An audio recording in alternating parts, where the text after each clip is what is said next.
दोस्तों,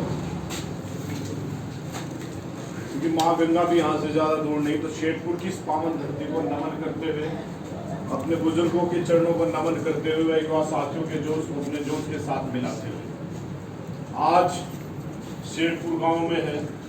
हालांकि कुछ लोग गए भी होंगे, महल में प्रोग्राम हुआ था, वहाँ से गुजर रेजिमेंट की मांग उठी थी, तो तब से मैं तो आप देख भी रहे होंगे, कहीं ना कहीं सारे प्रदेशों में धीरे धीरे घूम रहा हूँ इस आग को इतनी तेज करने के लिए कि ये धुआं बनकर वहां तक जाए। और जो इतिहास में लिखा हुआ है, हम गुजर पहले से ही वीर बहादुर थे। इस देश के लिए अगर किसी ने कुर्बानियां दी और इस देश के लिए अगर किसी ने बलिदान दिया तो गुजरों ने दिया। अंग्रेज अगर डरे, मुगल अगर डरे तो गुजरों से डरे। आज हम उस मुकाम पर खड़े हैं, लेकिन हमसे पहले जो बुजुर्ग थे उन्होंने इस देश के लिए संघर्ष किया और अपना वर्चस्व बचाया। क्योंकि और जातियों का अगर आप इतिहास देखोगे तो उन्होंने कहीं ना कहीं समझौते किए, अपनी बहु बेटियों के डोले देकर राज लिए। लेकिन मैं धन्यवाद मानता हूं कि मैंने ऐसे पूर्वजों के, ऐसे महावीरों के कुल में जन्म लिया जिन्होंने जंगलों में रहना स्वीकार किया, पहाड़ों और खातर में रहना स्वीकार किया, लेकिन अपनी आबरू किसी दूसरे के घर नहीं थी। हम उस जाति गुजर शेरों से आते हैं, इसके लिए जब इस देश के लिए सबसे ज्यादा कुर्बानियां हमने दी, इस देश के लिए अगर हम लड़े, इतिहास उठाकर देख लो, सबसे पहली क्रांति इसी हरिद्वार की धरती से हुई थी 1822 में गुंजा बहादुरपुर जी, जब सब सहारनपुर तक एक ही था, तो यहाँ से क्रांति शुरू हुई। और दूसरी 1857 धन सिंह कोतवाल ने की। तो देश को जब जब भी क्रांति की जरूरत पड़ी तो हम गुजरों ने दी। अगर इस देश के लिए बलिदान दिया तो क्या हमें सम्मान नहीं चाहिए? जब और जातियों की रेजिमेंट है, आप किसी भी रेजिमेंट को देख लो, किसी जाति की, जाट, राजपूत, गोरखा, सिख, ना जाने कितनी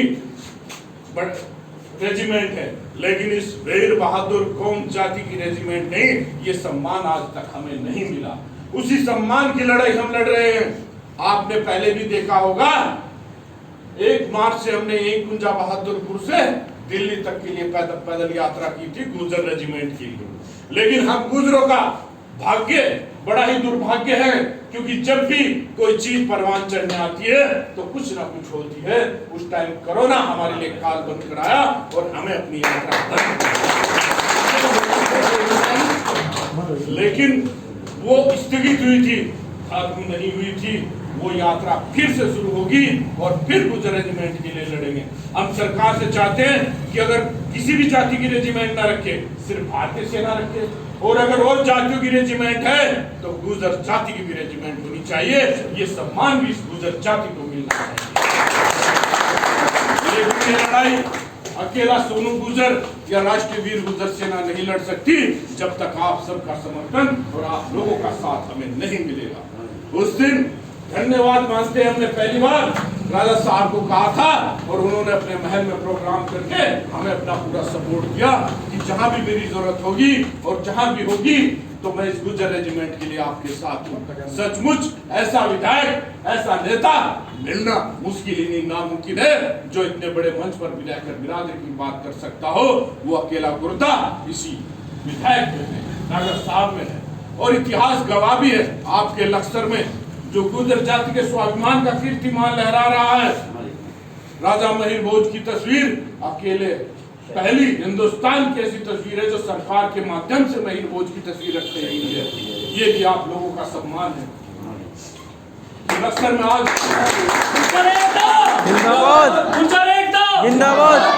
कि लक्सर में आज आपके इतिहास का पर योद्धा खड़ा है, जिसे देखकर हम दुनिया को कह सकते हैं कि हम सम्राटों की औलाद हैं, हम महावीरों के वंशज हैं। ये गौरव राजा साहब ने दिया। और मैंने एक बार पहले भी कहा था कि एक राजा ही दूसरे राजा को सम्मान दिला सकता है। तो ये धन्यवाद है, और हम भी इस चीज से अनुभूति है, और आपका भी भाग्य है कि हम और आप ऐसे क्षेत्र में रहते हैं जहां हम दुनिया को जवाब दे सकते हैं। जब वो हमें भैंस चोर या इतिहास चोर कहते हैं कि ये गलत है, हम राजाओं की औलाद हैं। आज भी राजा महल हमारे पास है, लंढोरा महल उसका जीता जागता सबूत है। करना हमारा काम है। और गुर्जर जाति ने हमेशा संघर्ष किया है, लेकिन एक संघर्ष हमें और मजबूत होकर करना होगा, और वो है गुर्जर रेजिमेंट। और गुर्जर रेजिमेंट मिलना हमारे लिए बहुत जरूरी है, क्योंकि हमारे स्वाभिमान का सवाल है। क्योंकि एक बच्चा जब पैदा होता है तो गुर्जरी का लाल कहलाता है, फौज में तैयार करके जाता है, और देश के लिए जब शहीद हो जाता है तो साथियों, मेरे बुजुर्गों, उसके साथ गुर्जर जाति का नाम हट जाता है, और जब वो शहीद कहलाता है तो किसी रेजिमेंट का कहलाता है, गुर्जर शब्द उसके साथ नहीं जुड़ता। तो ये भी हमारे साथ दुर्भाग्य हो रहा है, और इसी दुर्भाग्य को बदलने के लिए, इसी लड़ाई को लड़ने के लिए मैं अपनी राष्ट्रीय वीर गुर्जर सेना के माध्यम से हमारी 9 प्रदेशों में राष्ट्रीय वीर गुर्जर सेना टीम है, और जो अब बहुत ही बड़ा, जैसे लॉकडाउन खत्म होता है, सब कुछ सामान्य होता है, तो एक बड़ा आंदोलन दिल्ली की धरती पर किया जाएगा। लेकिन वो आप लोगों से, अगर आप लोग वहां नहीं पहुंचे और आप लोगों ने साथ नहीं दिया तो वो अधूरा है। क्योंकि इतिहास में अगर देखो तो लश्कर का नाम हमेशा सेनाओं में लिया जाता है, ये लश्कर और लश्कर उसी लश्कर से बना है। तो आप वीर योद्धा हो, तो आप लोगों बिना अधूरा है। हमारे आपके गांव से 2 पदाधिकारी भी हैं, भाई ललित जी लक्सर विधानसभा अध्यक्ष हैं, भाई रवि गुर्जर ये लक्सर ब्लॉक अध्यक्ष है। इसी तरह हमारी टीम हर जगह है, और हमारा सिर्फ एक ही मकसद है, और मैं भरे मन से कहता हूँ कि ना हम भाजपावादी हैं, ना कांग्रेसवादी हैं, ना समाजवादी, ना बसपावादी, हम सिर्फ और सिर्फ गुर्जरवादी हैं।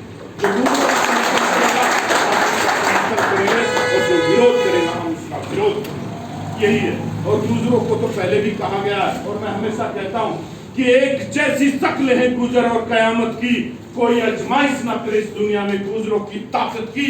अरे जिनके राज में कभी सूरज नहीं डूबा, हम गुर्जरों ने तो अंग्रेजों के खिलाफ भी बगावत, इसी कारण हम पीछे हटते चले गए। हमारे पूर्वजों ने बगावत की इस देश के लिए, लेकिन हमें वो सम्मान नहीं मिला जिस सम्मान के हकदार है। आज हमारे पुराने जन्म में तो इतिहास के साथ छेड़छाड़ होती थी, लेकिन आज हमारे पाठ्यक्रमों से भी हमारा नाम मिटा दिया गया। उसके खिलाफ भी एक जंग लड़ने का काम हम सबको राष्ट्रीय वीर गुर्जर सेना करेगी, और इसी संघर्षों के नाते हम हमेशा चलते आए हैं। आखिर में मैं आपके जज्बात को और आपकी गैरत को जगाते हुए एक शेर के माध्यम से अपनी बात खत्म करूंगा कि बुलंदी का नशा संतों के जादू को तोड़ देती है, हवा उड़ते हुए पंछी के बाजू को तोड़ देती है। ऐ मेरे कौम के सरदारों, ऐ मेरी कौम के योद्धाओं, थोड़ी बहुत ही अब गैरत भी पैदा कर लो, अरे किसी मौके पर तो तवायफ भी घुंघरू तोड़ देती है।